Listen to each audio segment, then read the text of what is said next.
చూడండి, సేవ అంటే మైకులు పెట్టుకొని స్టేజ్ మీద వాక్యం చెప్పడం సేవ కాదు.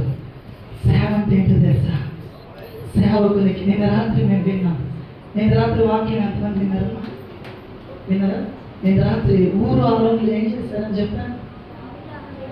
చేతులు పట్టుకొని సపోర్ట్ ఇచ్చారు. సపోర్ట్ మమ్మల్ని ఇబ్బంది పెడుతున్నాను. చూడండి, ఆ సేవకుడికి సపోర్ట్ ఇచ్చారు. యెహోవా నిస్సి జయాన్ని ఇచ్చారు.